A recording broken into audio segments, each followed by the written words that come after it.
The restaurant was glowing like a jewel dropped into the cold night, every table filled, laughter spilling through the glass doors as fireworks tested the sky above. New Year's Eve, the kind of night where no one wanted to be alone. Yet standing just outside, collar turned up against the winter air, was a man who owned half the buildings on that street and still couldn't buy his way into a single empty chair. Adrian Vale, billionaire, investor, face on magazine covers, checked his watch for the third time as the host apologized again. "I'm really sorry, sir.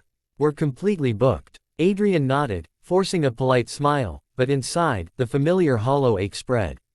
He could purchase the restaurant, the block, maybe the entire city, but not belonging. If this story already touched you, don't forget to like the video and subscribe, because what happens next will remind you why kindness still matters. Adrian stepped aside, pretending to take a call so no one would see the loneliness he hated admitting even to himself. His phone screen stayed dark. No missed calls. No messages. His penthouse would be silent tonight, just like last year, and the year before. Money had given him everything except someone to share a midnight countdown with. As he turned to leave, a small movement caught his eye from the corner of the sidewalk. A man sitting on a low concrete wall with a child bundled beside him, sharing fries from a paper bag. Their coats were thin, their laughter soft but real. The child said something, and the man laughed in that unguarded way people laugh when they have nothing to prove.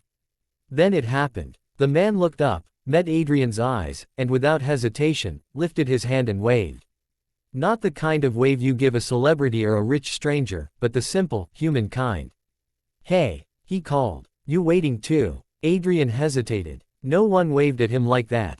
People usually stared, whispered, or tried to sell him something. He found himself nodding. "Yeah, seems like I'm out of luck." The man smiled wider. "Same here. But hey," he patted the empty space on the wall beside him. "You're welcome to join us. It's not fancy, but it's warm enough." Something inside Adrian cracked. Against every instinct, every rule he'd built around himself, he walked over and sat down. Up close, he saw the man's tired eyes and the child's chapped cheeks. "I'm Ben," the man said. "This is Lily. We were hoping to get inside for the countdown, but, well." He shrugged. Adrian introduced himself, leaving out his last name. For once, he wanted to be just a man, not a fortune. They talked. About the cold. About fireworks. About how Lily loved sparklers more than presents. Ben explained he was a single dad, recently laid off, doing odd jobs when he could. Tonight's dinner was fries and a soda they were splitting 3 ways. And yet, Ben apologized for not having more to offer Adrian. More. The word hit Adrian like a punch. Ben had nothing and still offered company. Adrian had everything and had been standing alone.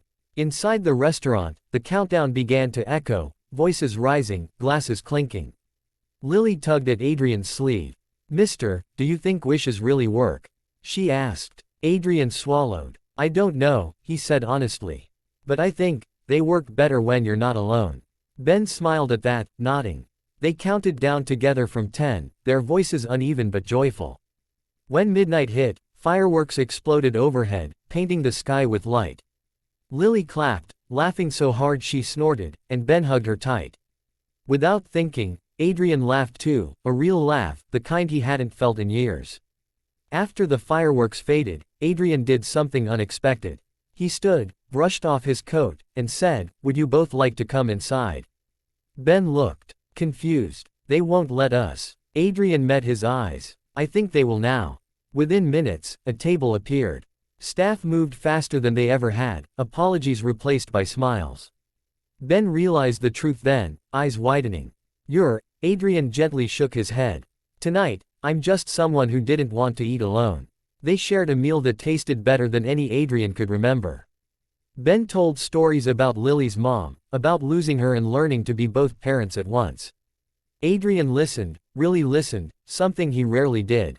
He spoke too, about climbing his way up from nothing, about the deals, the nights he chose work over people until there were no people left to choose. When the bill came, Adrian paid, but that wasn't the real gift. Before they parted, he handed Ben his card. "Call me," he said. "Not for money. For work. For coffee. For company." Ben hesitated, pride flickering, then nodded. "Okay," he said softly.